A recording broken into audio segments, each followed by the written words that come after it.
Crabtree from Grand Rapids Brazilian Jiu-Jitsu, GRBJJ, second degree black belt under Carlson Gracie, and one of my students and teammates, Jake Lazinski, mid-level blue belt, pretty good guy. No, I'm just kidding. He's a blue belt with us here. I'm going to show you a couple of things we teach here at GRBJJ when somebody has double underhooks and trying to guard pass you using the double underhook guard pass, okay? Start with our first one here. I tried to play open guard and Jake did a good job. He got double underhooks and he got his grips. So he's got his grips here. I never want to let the guy get the grips, so we're starting in a position of disadvantage, okay? What I want to do is keep my legs out like I'm trying to break his grip, and I'm trying to make my hips heavy, and I'm trying to control his wrists here, all right? So what I know Jake is probably going to do, more than likely what Jake is going to do, he's going to try and lift my hips and put them up on his lap. As he lifts my hips and try to get my hips up on his lap, I'm going to push my knees together and push his wrists up like this. So he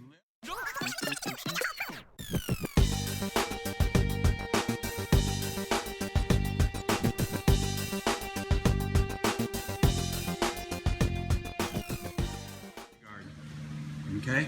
You want to use the momentum of the guy trying to scoop your hips up onto his lap to push your knees together and drop your hips, okay? And push his wrists up.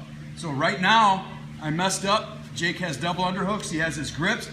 Look, I'm pushing my hips down and spreading my knees out, putting a lot of pressure on his wrists here. He's holding tighter and tighter. So now as he goes to lift my hips, pushing my knees together, push his wrist up, bring my legs down, put him back in my guard and start all over. Okay, so now we were able to frustrate our opponent. He's trying the double under pass. He was getting his grips and he's getting back to his guard. But I'm on to his game now, so now we're going to number two. Comes here, he gets double unders, and I'm quick. I'm quicker than Jake. I get my feet on his hips.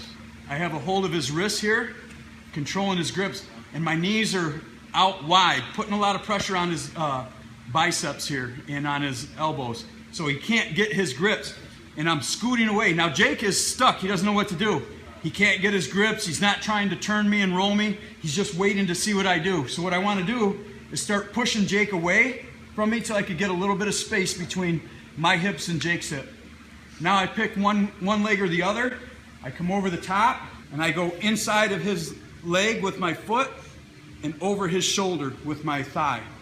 Take this foot off, and look, I still have his grip here. I let go here with the far hand, and I start sliding this way until I can come up and take his back.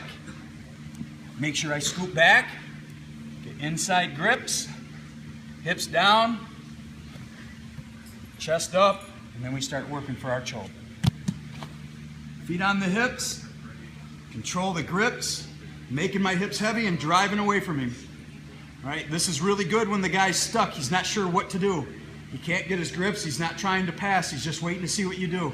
So immediately I push away, putting a lot of pressure on his shoulders. I'm pinching my calves together on his shoulder. Let go, inside of my own foot and under his leg. Look, it's almost a shoulder lock. Matter of fact, if this guy doesn't do anything, I can take my foot off and come here, start going for a shoulder lock. But this one, what we're going to practice today, slide out, step over his back, get my hook in, drive my hips back over his hips. I never want to be too high. Inside, grip, grip, pull his wrists in, heavy hips, chest up, putting a lot of weight on my opponent. Okay, so the third one, old school, goes back to some roots from the day I started and people I trained with a long time ago. So third one in the series here. Now the guy's active. You were preventing him from getting his grips, but he's trying to pass your guard, your open guard. So what I mean is, you're here, you got your feet on his hips, you're trying to make space, he's got a hold of your belt, you're not letting him get his grips, but he's still trying to turn and pass. He's trying to turn and come around and pass. All right? So a really good option here is, I'm here, I'm waiting for Jake to turn and try and pass. As he turns and try to pass, I roll. The leg that's in the air, I bring my foot on the top of his neck, here. Let go of the grip underneath. Step out, and I come here. So I have a reverse omoplata on his arm here. Now I can let go of his wrist here and cover. Over the neck, grab his far collar, over his neck, finish the choke. So I'm here. Jake can't get his grips, but he tries to turn and pass anyway. So I come here. Look, I don't want to go flat to my belly here. This is what Jake wants. As Jake turns me here, I go onto my feet and my knees here. Here. Right? Catch the back of his head. Push his head down.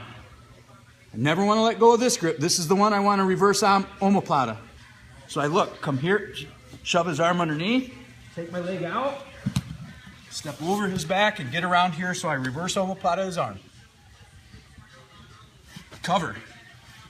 Now a lot of times Jake is going to bring this arm in and try to block me from choking him, so I grab it.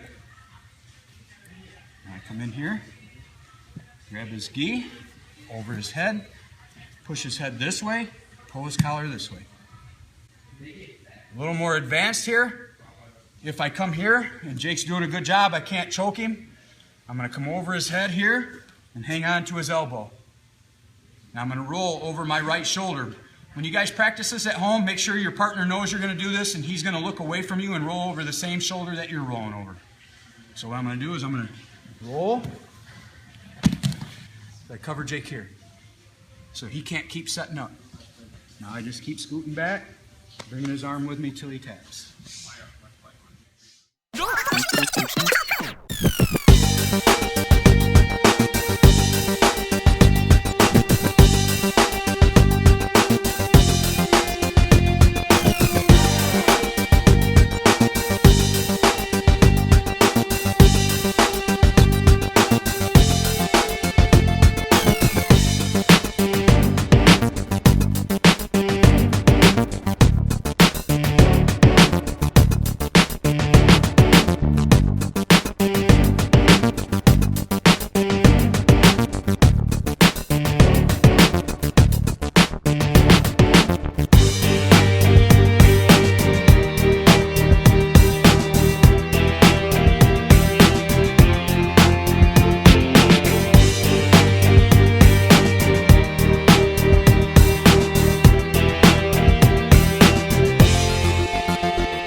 Thanks for checking us out today. Thanks to Roy Shaw helping us put videos together. Thanks to my master, Carlson Gracie Junior, and all the team Carlson Gracie all over the world. Sempre Carlson Gracie. Thanks guys. Check us out at GRBJJ.net.